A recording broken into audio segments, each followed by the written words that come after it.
Recently, I had the opportunity to buy my first revolver. This is actually the revolver I carried as a seasonal detective in Ocean City back in the early 90s. Smith & Wesson Model 60, stainless steel, 2-inch barrel. Let's take a look. Ocean City, Maryland Police patch.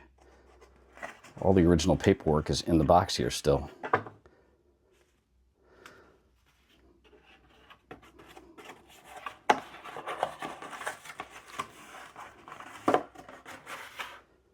This brings back some real memories.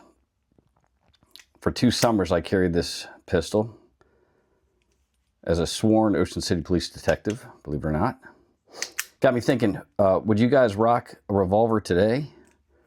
Or is everyone carrying semi-autos these days? 5-shot. The action on this thing needs some work.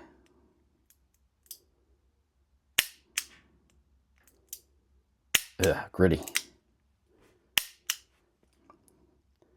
Those are the sights. So what do you think? Would you carry this? Yes or no? Let me know. Pretty neat piece of history though.